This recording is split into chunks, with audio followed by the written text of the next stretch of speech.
फिर मैंने देखा कि मेमने ने उन 7 मोहरों में से एक को खोला और उन चारों प्राणियों में से एक का गर्जन का सा शब्द सुना किया। और मैंने दृष्टि की और देखो एक श्वेत घोड़ा है और उसका सवार धनुष लिए हुए है और उसे एक मुकुट दिया गया और वह जय करता हुआ निकला कि और भी जय प्राप्त करे।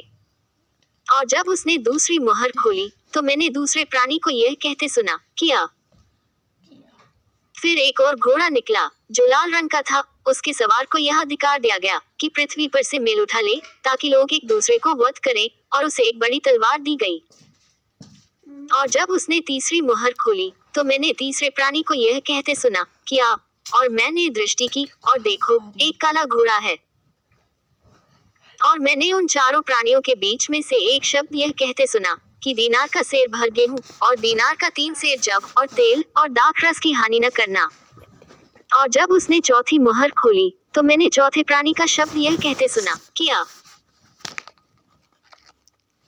और मैंने दृष्टि की और देखो एक पीला सा घोड़ा है और उसके सवार का नाम मृत्यु है और अधोलोक उसके पीछे पीछे है और उन्हें पृथ्वी की 1/4 पर यह अधिकार दिया गया कि तलवार और अकाल और मरी और पृथ्वी के वन पशुओं के द्वारा लोगों को मार डालें।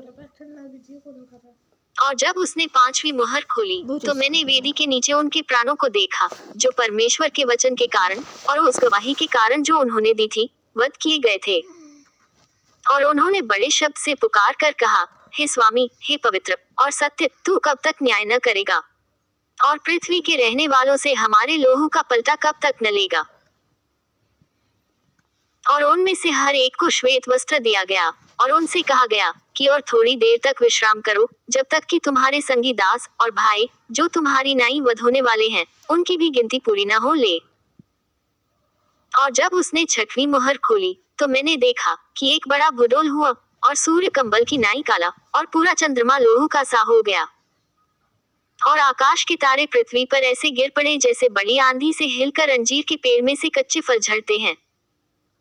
और आकाश ऐसा सरक गया जैसा पत्र लपेटने से सरक जाता है और हर एक पहाड़ और टापू अपने अपने स्थान से टल गया।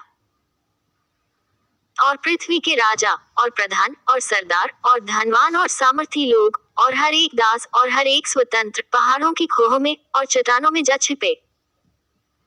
और पहाड़ों और चट्टानों से कहने लगे कि हम पर गिर पड़ो और हमें उसके मुंह से जो सिंहासन पर बैठा है और मेमने के प्रकोप से छिपा लो, क्योंकि उनके प्रकोप का भयानक दिन आ पहुंचा है। अब कौन ठहर सकता है।